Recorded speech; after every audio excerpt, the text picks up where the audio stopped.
There's a saying that those who tell the story rule the world.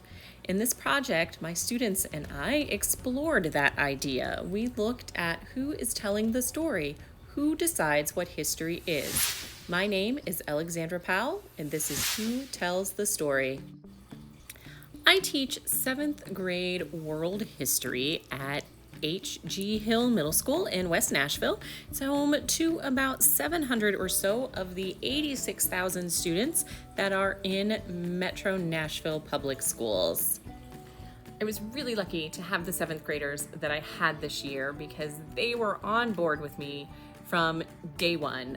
Whatever challenge I threw their way, they showed me that they were very curious about the world around them and learning more about history and trying to find their place in it. And also, they were extremely resilient with every challenge. The month of March would really challenge the resiliency of my students with a tornado on March 3rd, and then the closing of our schools due to the COVID-19 pandemic. It took about 6 weeks for the district to implement their remote learning plan. So I had to figure out a way to harness the momentum, the energy, the curiosity of my students and translate that into a digital format for them to continue their learning. So we all became digital explorers, trying to navigate this brave new world. Hi guys, welcome to remote learning. To open this experience, I wanted students to think about what is history. They began by reflecting on history at a very local or personal level by identifying an object that is part of their history, then using their curiosity to explore the connections that they share with their classmates.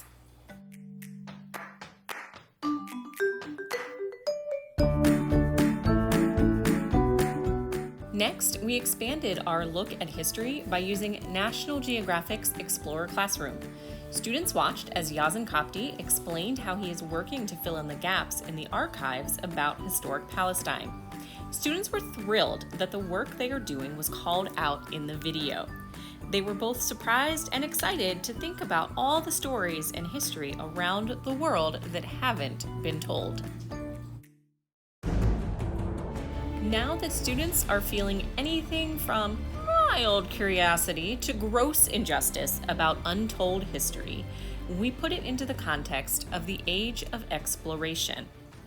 Because this activity focuses on responsibility and collaboration, students not only learned about the age of exploration, but also to identify the problems of single narrative history, culminating in working collaboratively to take action and adding voices to that narrative.